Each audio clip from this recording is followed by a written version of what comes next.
오늘 하나님께서 우리에게 주시는 말씀 시편 34편 말씀입니다. 시편 34편 우리 1절에서 우리 22절까지 말씀 우리 한 절씩 우리 말씀을 교독하도록 하겠습니다.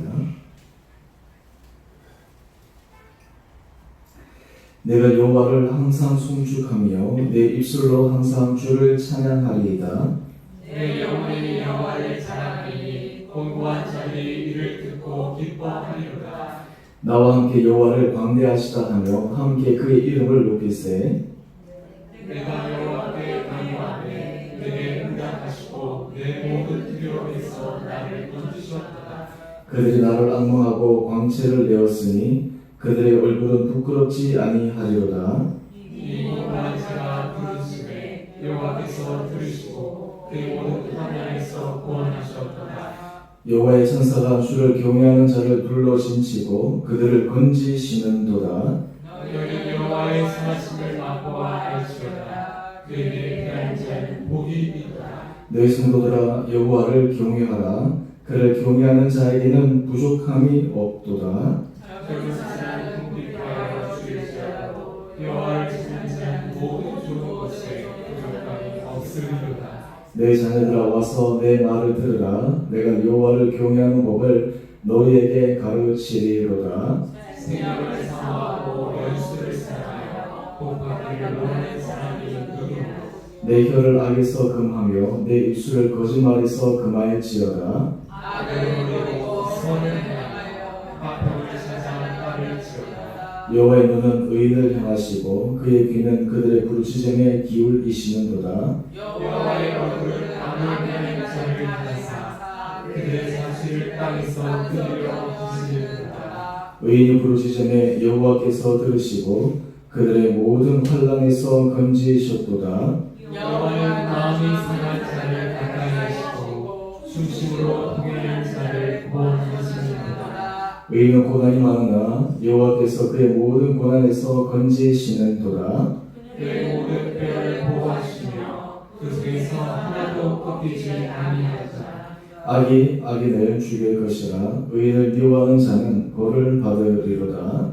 여호와께서 그의 종들의 영혼을 속량하시나니 그에게 피하는 자는 다 벌을 받지 아니하리로다. 아멘.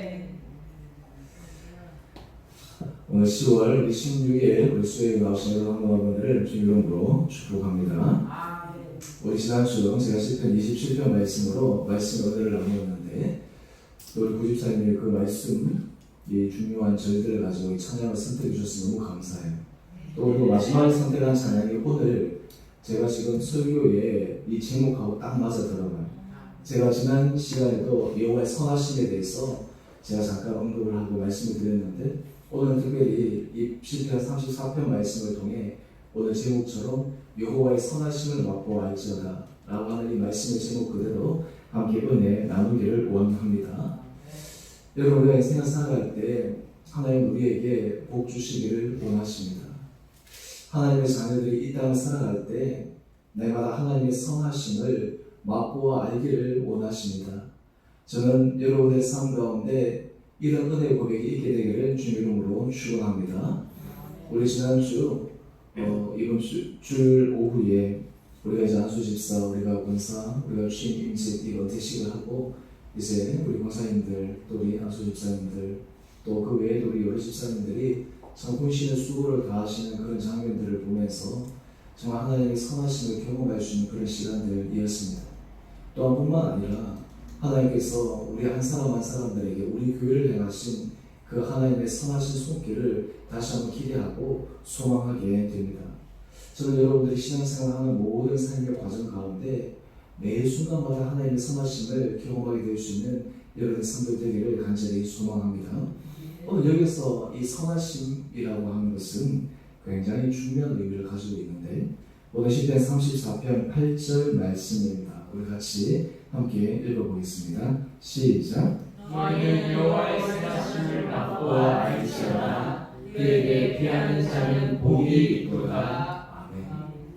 여기서 선하심은 히브리어로 토브라는 단어를 사용합니다. 이 토브는 하나님께서 창세기 1장에서 천지를 창조하시고 난 다음 보시기에 심히 좋았더라 라고 하신 표현이 바로 이 토부예요. 그래서 이 토부의 의미는 선하심, 하나님의 호의, 하나님의 친절, 하나님의 아름다움, 하나님의 조화, 이런 의미가 그 가운데 담겨져 있습니다. 우리가 신앙생활을 하면서 하나님은 주의 자녀들, 주의 백성들이 매 순간마다 하나님의 선하심을 맛보기를 원하십니다. 여러분의 인생의 순간순간마다 하나님의 선하심을 맛볼 수 있다면 그것이 우리 인생의 복 있는 인생입니다. 여러분, 이 세상에서 우리는 여러 가지 많은 복을 마음속으로 갈망합니다. 이러한 것이 있었으면 좋겠다 생각합니다. 그런데 오늘 우리들에게 하나님 주신 가장 큰 은혜의 복이 무엇이냐면 하나님이 우리와 함께 하신다. 하나님 우리와 함께 하실 때 하나님의 가장 중요한 속성인 이 선하심을 우리가 맛볼 수 있다라고 하는 거예요. 그렇기 때문에 우리가 하나님이 우리와 함께 뭐하신다, 하나님 우리의 삶을 함께 걸어가신다, 동행하신다 라는 그 속에는 우리의 인생길이 하나님의 베푸르신 선하심이 계속해서 있을 것이라는 믿음의 확실한 고백이 우리 심령 가운데 주어집니다. 그래서 시편 23편 6절의 말씀을 보면 다윗이 이렇게 고백을 하지 않습니까? 내 평생에 선하심과 인자하심이 반드시 나를 따르리니 내가 여호와 집에 영원히 거하리로다.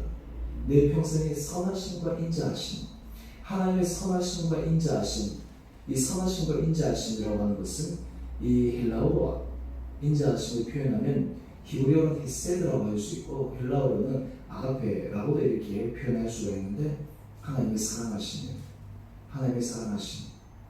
여러분, 우리가 하나님의 사랑을 언제 많이 경험할 수 있습니까?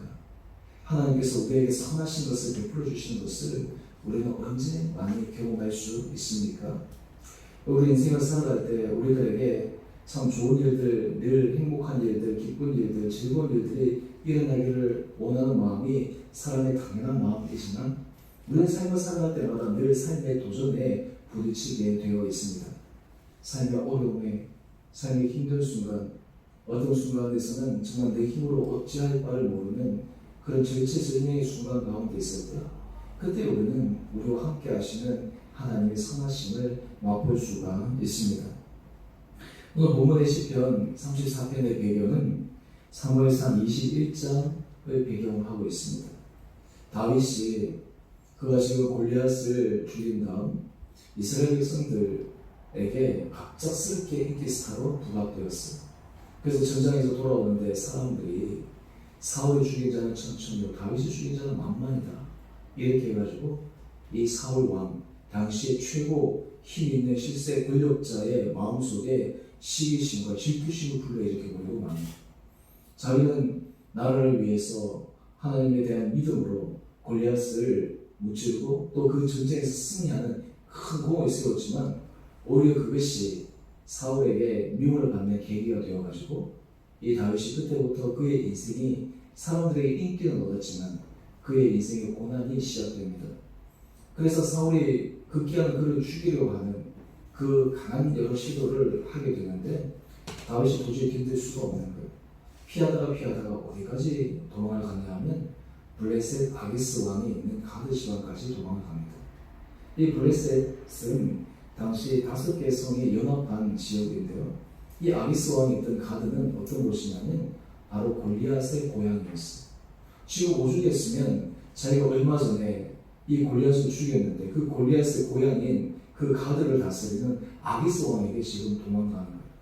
지금 사울 왕을 피해서 한마디로 해서 호랑이 굴에 지금 들어가는 거예요. 근데 들어갔더니 거기에 있는 사람들, 신하들이 아기스 왕에게 얘기합니다. 왕이시여, 저 다윗이 이스라엘 백성들 사이에서 사울이 죽인 자는 천천히요 다윗이 죽인 자는 만만이라 일컬음을 받는 사람이 아닙니까? 지금 사울의 미움을 받아서 우리 블레셋에 지금 토항하고 왔지만 혹시나 이스라엘과 전쟁이 일어날 때 그가 공을 세우기 위해서 우리를 배반하면 그가 재차 왕위에 올라갈 수 있는 기회를 줄 텐데 어떻게 저 사람을 믿을 수가 있습니까? 절대 신뢰하지 마십시오. 믿으면 안 됩니다. 주변에 이 신하들이 그 블레셋 왕 아기스에게 이야기를 하는 거예요. 지금 당장 사울의 칼날을 피해서 도망을 했는데 정작 그 블레셋 땅에 들어가서 한마디로 해서 그냥 쥐죽듯이 조용히 살까 생각을 했는데 아기스 왕의 신하들이 아기스 왕의 마음을 막 부추기는 거예요. 그래서 이 소식을 다윗이 듣습니다. 그때 다윗이 꾀를 내요. 어떤 꾀를 내냐면 아기스 왕이 자기를 찾아올 때 조용해서 그 앞에서 미친 사람 흉내를 내는 거예요. 이 수염이 길지 않습니까? 이게 침을 줄줄 흘리면서 이게 수염의 춤도 담고 그러면서 아기스 왕이 그 다윗을 보니까 주변의 신하들에게 얘기를 하는 거예요. 아니 이 다윗을 한번 봐라. 저렇게 미친 행색을 하고 정신이 나갔는데 어떻게 나를 배반하고 어떻게 내 뒤통수를 칠 수 있겠느냐 하면서 그냥 마음의 경계심을 풀어버리고 마는 거예요. 그래서 아기스 왕이 가고 난 다음 이 다윗이 그 지역을 빠져나옵니다. 빠져나와서 그가 간 곳이 어디냐면 유대 땅 아둘람이라고 하는 곳이에요.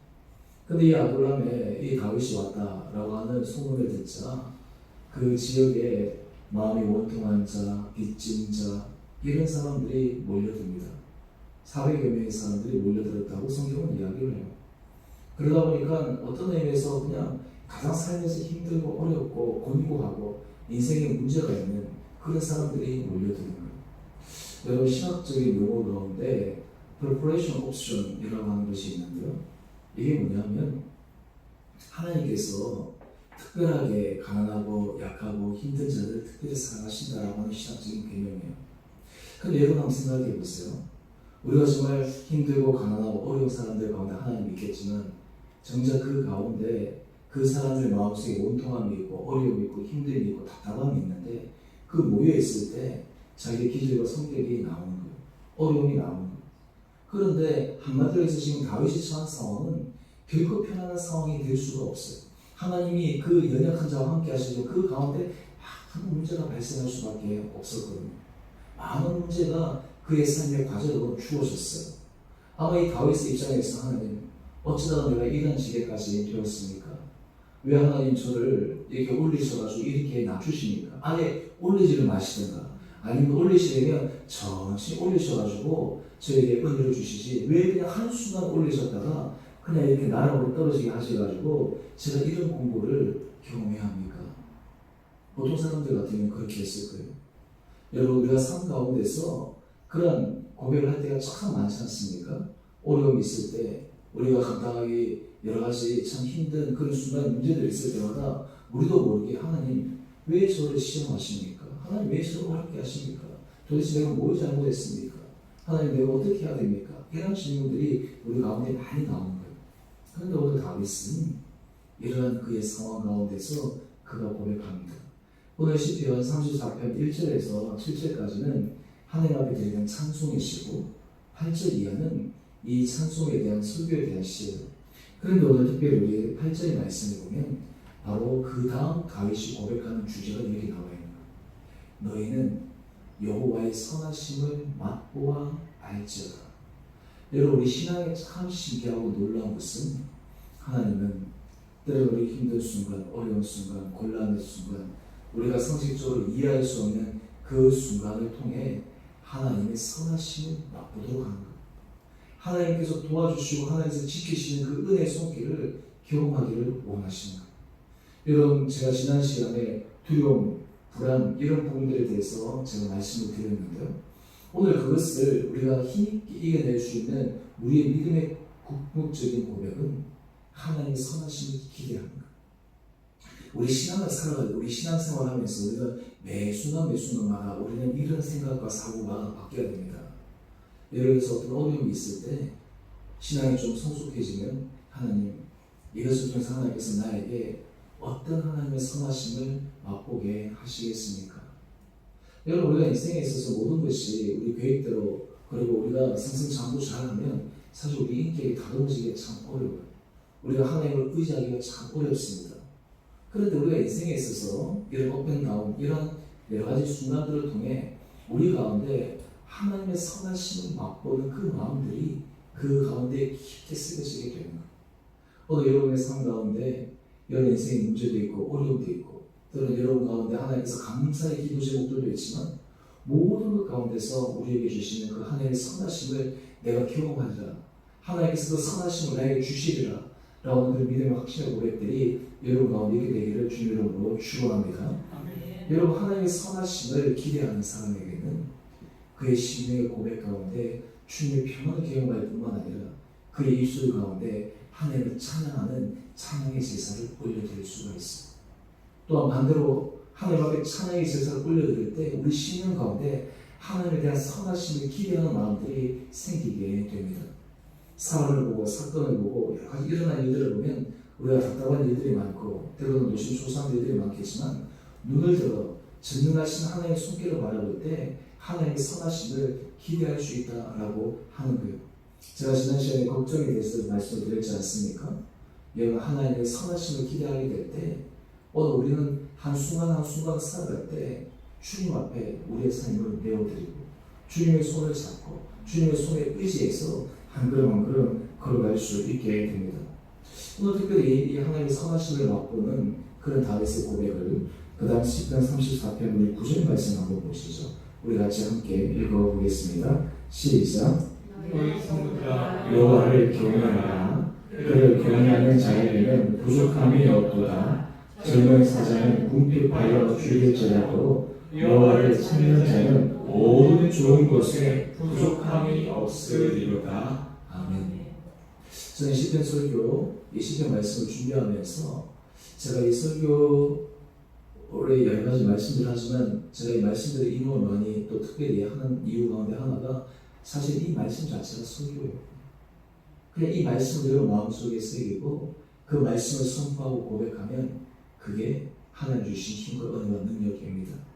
여러분 사실 시편 말씀을 가지고 우리가 시편 기도 여러분 잘 아실 텐데요. 시편 기도는 딴 게 아니에요. 특별하게 우리가 다른 말을 이렇게 하기보다 말씀 그대로 하나님 앞에 올려드리는 오늘 우리가 시편 34편 9절 말씀처럼 너희 성도들아 여호와를 경외하라. 여기에 자기 이름을 한번 넣어보세요. 자기 이름을 넣어서 경외하라.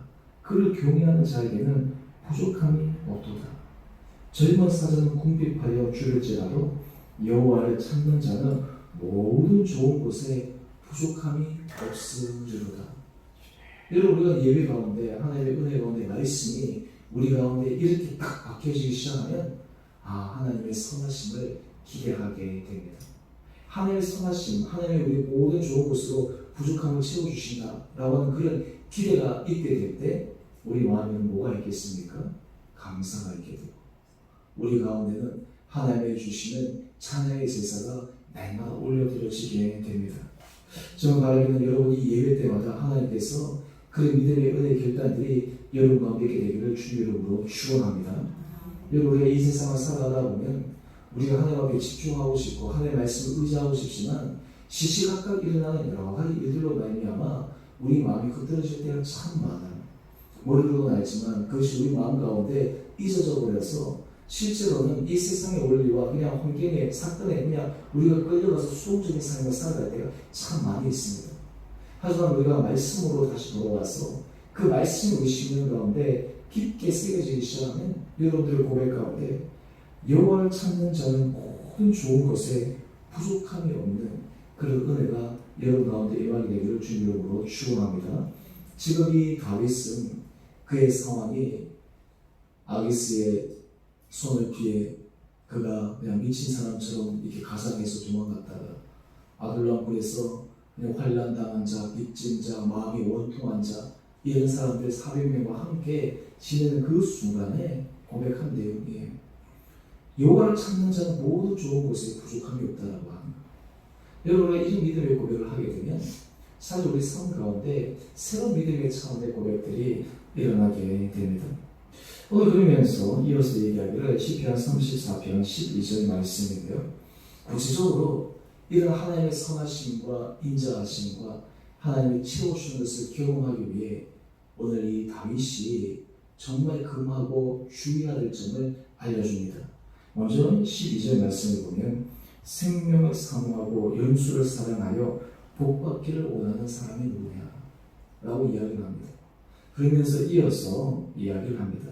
우리 시편 34편 13절 14절 말씀입니다. 같이 함께 읽어보겠습니다. 시작. 그나마요 내 입술을 거짓말해서 금할지어다. 악을 버리고 선을 행하며 화평을 찾아 나를 지어다. 아멘. 여러분, 우리가 하나님의 은혜 복을 받고 하나님께서 우리에게 채워주시는 것에 대해서 확신하기 위해 우리가 제일 먼저 경계하고 제일 먼저 주의를 기울여야 될 것은 우리 혀를 악에서 금해야 돼요. 여러분, 여기서 악이라고 하는 것은 어떤 의미일까요? 우리가 예를 들어서 하나님을 부인하거나 하나님을 모독하거나 또 그런 것뿐만 아니라 이 악에 있어서 가장 근본적인 것은 하나님을 신뢰하지 않는 거예요. 하나님에 대해서 의심하는 거예요. 하나님의 말씀에 대해서 내가 그것을 확정하지 못하니까 무엇을 따라서 말하는 거예요? 말씀대로 말하지 않고 내 생각, 내 감정 이런 것을 따라 말하는 거예요. 여러분, 우리가 하나님의 은혜 가운데 서 있는 사람 가운데 가장 중요한 출발점은 우리 혀를 악에서 금하는 거예요. 이게 참 중요한 거예요. 하나님께서 은혜 복을 막 내주기를 원하시는데 우리에게 하나 주신 은혜가 넘치기 위해서 우리 입술의 고백과 우리 입술의 찬양 그리고 입술의 정말 진실함에 그 나오는 모든 것들이 하나님 보시기에 선해야 되거든요. 그래서 여러분, 믿음의 사람들은 믿음의 선포를 합니다. 믿음의 사람들은 믿음의 말을 합니다. 믿음의 사람들은 전능하신 하나님의 손길을 바라보며 하나님 앞에 고백합니다. 제가 어제 오후에 그 이마누엘 그 성도단이라고 제가 이제 설교를 부탁받아가지고 제가 가서 설교를 했어요.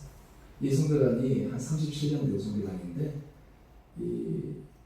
이분들이 이제 처음에 성도단을 결성했을 때는 그 당시에 각 교회에 뭐 찬양단도 없고 악기 연주자도 없고 또 그리고 뭐 이렇게 이 전통 춤을 추는 그런 게 흔하지 않았을 때 이제 그 사람들이 몇몇 사람들이 모여서 만들었대요. 근데 그 사람들 전부가 아니었대요. 다 아마추어였대요. 제가 새벽 기도도 잠깐 말씀을 드렸는데 그래가지고 처음에 이제 그들이 사역을 하면서 37년이나 지나서 쭉 왔는데 근데 이분들이 모일 때마다 하는 찬양이 있는데 그 찬양 가운데 하나가 뭐냐면 할 수 있다 해보자. 그 찬양이 할 수 있다 해보자. 그래서 제가 이제 찬양 가사 한번 봐서 제가 왔는데 저희 교회에서 제가 한 번도 이거 완전 옛날 찬양이에요. 그냥 여러분 소위 말해서 기도 같은 데 가면 막 이렇게 하고 그런 찬양이에요. 그런데 제가 그 찬양을 처음에 딱 하는데 이 마음에 굉장한 은혜가 오더라고요. 어떤 은혜가 오냐면 제가 오늘 시편 이 34편 말씀과 함께 연관이 되어져서 맞아. 하나님께서 우리에게 은혜를 주시고 하나님의 선하심을 기대하는데 그 하나님의 은혜 가운데서 왜 우리가 하나님께서 말씀하신 그 음성에 우리가 도전하고 나가지 못하는가라고 하는 거예요. 여러분, 사실 우리가 많은 것들 가운데 가장 중요한 것은 믿음의 선포를 하고 거기에 도전하느냐 아니면 그냥 우리의 현실과 상황과 사건을 보고 그냥 주저앉아서 말하고 거기에 머물러 있느냐라고 하는 거예요. 많은 경우에 우리는 하나님의 선하심을 맛보아 알기를 원하지만 우리의 입술의 언어를 통해서 그 하나님의 선하심을 다 이렇게 분산시켜버리고 그것을 약화시켜버릴 때가 참 많다라고 하는 거예요. 또 뿐만 아니라 이어서 얘기하기를 내 입술을 거짓말해서 금하라. 또 악을 버리고 선을 행하며 화평을 찾아 나를 지어다. 여러분, 우리가 하나님의 선하심을 맛보기 위해서 하나님의 선을 행한다. 또한 동시에 우리 개인의 삶과 우리 공동체 안에 화평을 추구한다라고 하는 것은 너무너무 귀한 거예요. 여러분, 산상수훈 가운데 팔복 가운데 화평케 하는 자, 화평케 하는 자는 어떤 복을 받죠? 그가 하나님의 아들이라 일컬음을 받는 거예요. 화평케 하는 자는 하나님의 아들이라 일컬음을 받는 거예요. 이게 무슨 말입니까? 화평케 하는 자를 통해 하나님께서 그 사람을 통해 하나님의 선하심과 하나님의 충만하신 은혜가 드러날 수 있도록 만든다는 것. 저는 바라기는 여러분 한 분 한 분들 가운데 이런 정말 하나님 앞에 그런 믿음의 결단이 있는 귀한 분들 되기를 주님 이름으로 축원합니다. 여러분, 우리 인직자들 새롭게 세우고 특히 이제 우리 아주 집사님들, 우리 권사님들 우리가 쭉 세워지면서 참 제 마음이 너무 기쁘고 참 너무 감사하고 즐겁고 또 그리고 지금 대하신 이제 분들도 제가 보면서 기도하면서 참 감사한 그런 마음들이 넘치는데 그러면서 하나님의 은혜 가운데 내가 구하는 것 가운데 하나, 제가 구하는 것 가운데 하나는 하나님, 우리 온 안수 집사님들, 우리 온 권사님들, 또 우리 온 중직자들이 정말 한 마음으로 하나님 앞에 화평함으로 하나님 은혜 가운데서 한 마음으로 이 교회 가운데 주의 주신 선하심을 맛보게 하여 주십시오. 주님의 주신 그 은혜를 경험하게 하여 주십시오. 그럴 때 우리 각 가정에서, 여러분의 개인의 삶에서, 우리 자녀들에게서 하나님의 선하심을 경험할 수 있지 않겠습니까? 여러분 이 교회 안에서 내가 이 공동체 안에서 신앙생활을 했더니 하나님께서 우리 개인의, 우리 가정에 정말 하나님의 선하심을 내가 경험하게 돼. 내가 가면 갈수록 하나님의 그 베풀어 주신 놀라운 축복을 내가 경험하게 돼. 이런 믿음의 고백이 우리 가운데 있을 때 여러분의 인생은 가면 갈수록 하나님의 선하심을 경험할 수 있는 복된 분들 되기를 정말 확신합니다. 오늘 이 저녁에 여러분 예배 드리는 한 분 한 분들에게 하나님, 저에게 주님의 선하심을 날마다 맛보게 하여 주십시오. 하나님 은혜를 내가 더욱더 사모하게 하여 주십시오. 하나님 은혜를 내가 기대하게 하여 주십시오. 하나님, 내 삶이 어디 가든지 하나님의 선하심이 드러나는데 쓰임받을 수 있는 거룩한 통로가 되게 하여 주십시오. 그럴 때 하나님께서 여러분의 인생에 놀라운 은혜를 허락하여 주십니다. 그래서 이런 자들에게 주신 하나님의 복, 제가 이 짧게 시편 34편 17절 말씀을 함께 보고 제가 마무리를 짓겠습니다. 우리 시편 34편 7절입니다. 시작. 시편 34편 17절 같이 읽읍시다. 시작. 의인이 부르짖음에 여호와께서 들으시고 그의 모든 혼란에서 건지으셨도다. 아멘.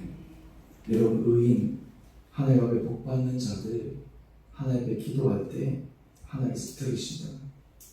하나님께서 귀를 기울이신다. 저는 여러분 한 분 한 분들에게 주님께서 이런 믿음의 확신들이 여러분 가운데 있게 되기를 주님 여러분으로 축원합니다. 이제 우리 유병 목사님 이제 저기 동도촌으로 이제 이사를 하셔가지고 이번 주일이 이제 마지막 그 되시죠.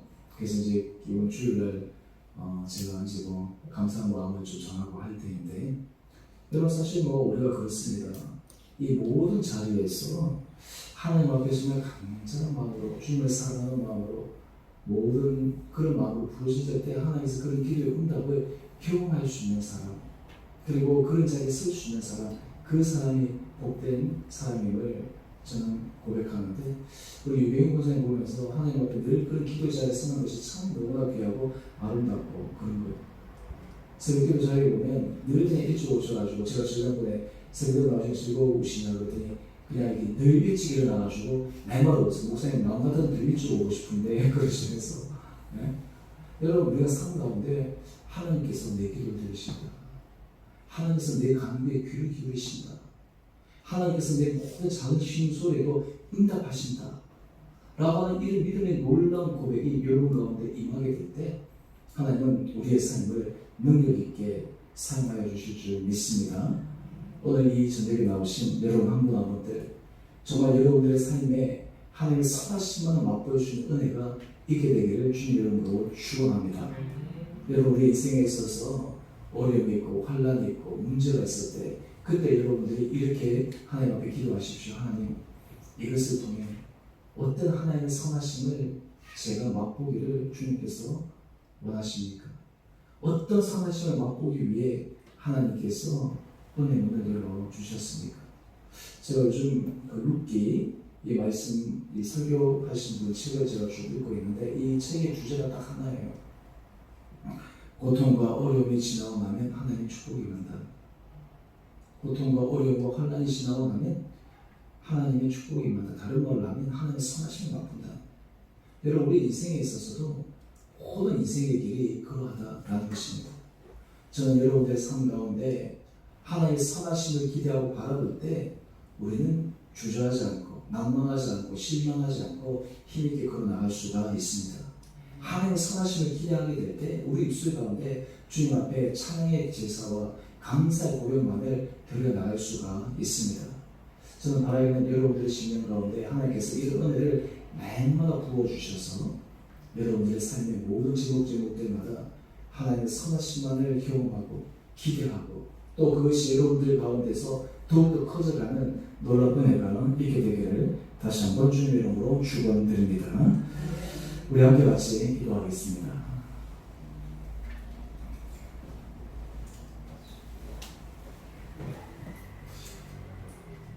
잠깐 기도하기 전에 찬송 한장 하고 기도할까요? 네. 우리 370장. 우리 370장.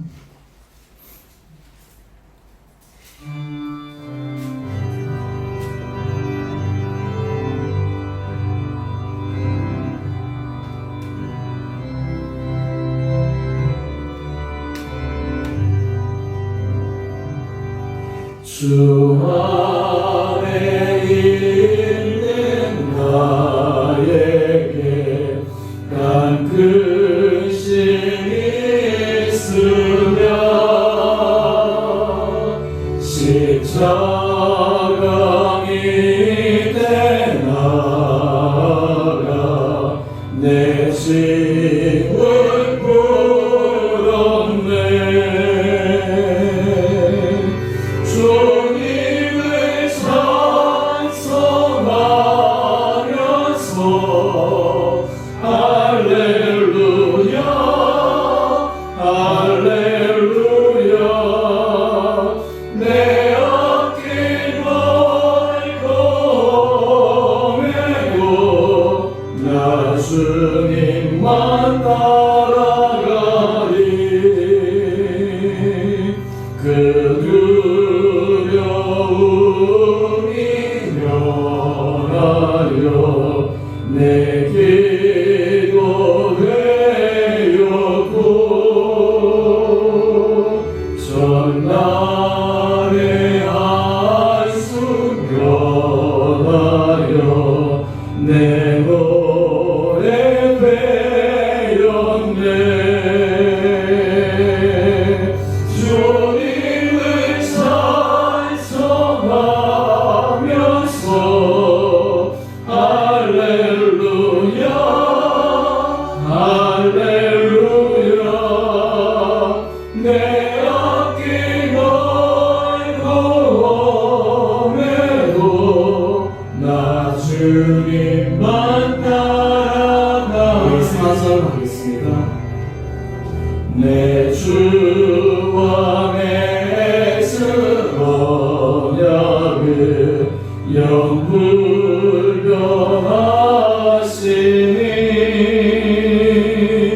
그 나라가기까지니 늘 보호하시네.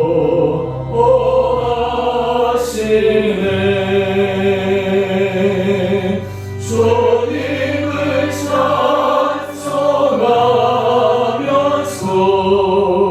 할렐루야 할렐루야